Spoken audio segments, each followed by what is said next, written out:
Good morning, guys. It's Saturday, September 25th.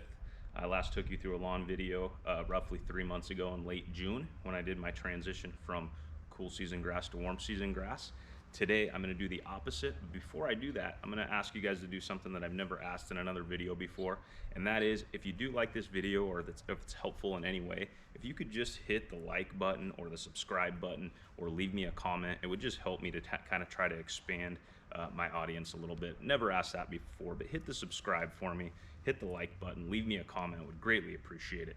All right, so typically I do my fall renovation in the later part of the fall. Again, I'm located in Southern California. It's usually really hot this time of the year. It's usually in the 90s still in September, even going into October. Last year in October, we even hit the triple digits a couple times. But I was looking at the forecast last night.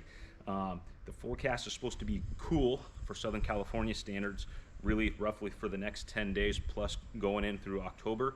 And again, I want to get to that cool season grass as quickly as possible, so I'm going to take you through the steps today. Step one is I'm going to cut this thing down. I'm going to cut it down to somewhere between 1/4 and 1/8 of an inch roughly. I'm cutting it a 1/2 inch right now with this Bermuda here. As you can see, it looks really, really good.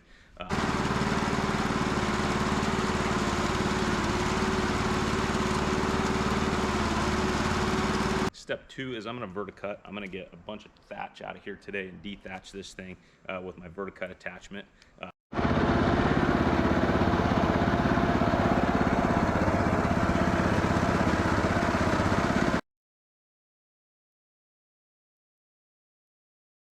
Clean that all up. Step three is I'm actually going to aerate. I'm going to do some core aeration today. Typically I only do one or the other when I overseed, and I actually usually don't aerate when I overseed for some other reasons, but I'm going to go ahead and do it today. I'm kind of due to aerate. I haven't aerated in a while, so we're going to do that. Part of that process is going to be cleaning up those cores today.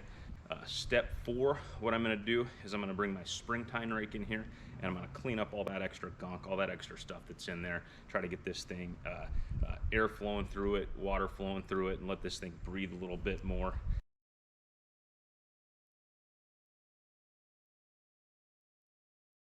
Next step, I'm going to put down some grass seed, seed that I'm really, really excited about and really want to use this year. However, and it's located out of Salem, Oregon.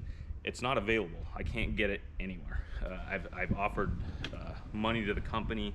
I can't get my hands on it. They did send me a 5-pound sample bag just for free, just to try out. I don't think that's going to be enough for back here, so I might use that up front in the front yard, but I'm excited to give that a try. Another step that I don't usually do when I overseed is I'm going to top dress today. I'm going to do that for a couple reasons.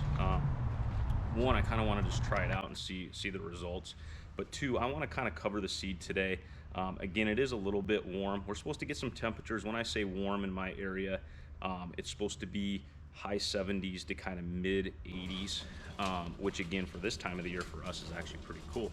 But that is kind of warm still, so I kind of want to put some top dress on so I can kind of keep some moisture in there. The next step is I'm going to compact this thing down. I'm going to bring my roller in and just roll it again, roll that in again. Seed to soil contact is so important. That's kind of the key to this whole thing. So I'm going to do that. And then of course the last step is we're going to water. I'm going to use a little bit different watering schedule this year. Instead of kind of going 3 to 4 times a day, somewhat heavy, I'm going to go like every 90 minutes, really, really light, just to kind of keep a really light layer on it throughout the day. Just something that I kind of picked up from somebody else, and I'm just going to kind of give it a try and kind of see how it feels, and I'll kind of just play around with it a little bit and have some fun. There it is, all done.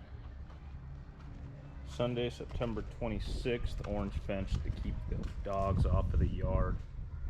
It's been a long couple days. Okay, here we go, Sunday, October 3rd, 1 week to the day since we put down grass seed. You can see we've got some seeds starting to sprout, starting to come in. It's Sunday, October 10th, 2 weeks from the day that I put down the seed. it's turned out really, really nice. Really happy with the results. I put the first mow on it Thursday night late with my rotary mower, and I put down a little bit of starter fertilizer, some phosphorus, some potassium, and a little bit of micronutrients as well. Just started tapering off the water. Extremely happy with this year's fall overseed. Turned out outstanding. Front yard looks probably even better than this. Really happy. If you like this video at all, if it helped you out, hit the like button, leave me a comment, leave me any questions, share it if you can, spread the love. Thank you guys. Hope you guys got something out of this.